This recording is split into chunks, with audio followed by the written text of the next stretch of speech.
Kalau korang nak tahu hari ni Kak Izzat ada dekat mana? Kak Izzat ada dekat wedding house Kak Syah. Siapa Kak Syah tu?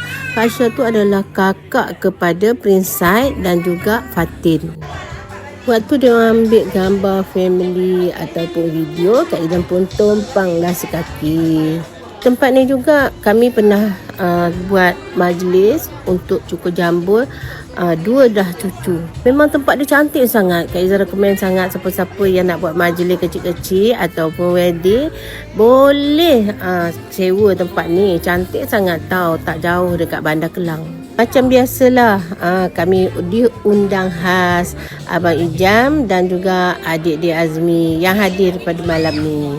Kalau tengok baju-baju yang diorang pakai, ya Allah, cantiknya, hasil craft tangan daripada Prince Said sendiri. Prince Said juga pernah buat baju Kak Izzat dengan Abang Ijam.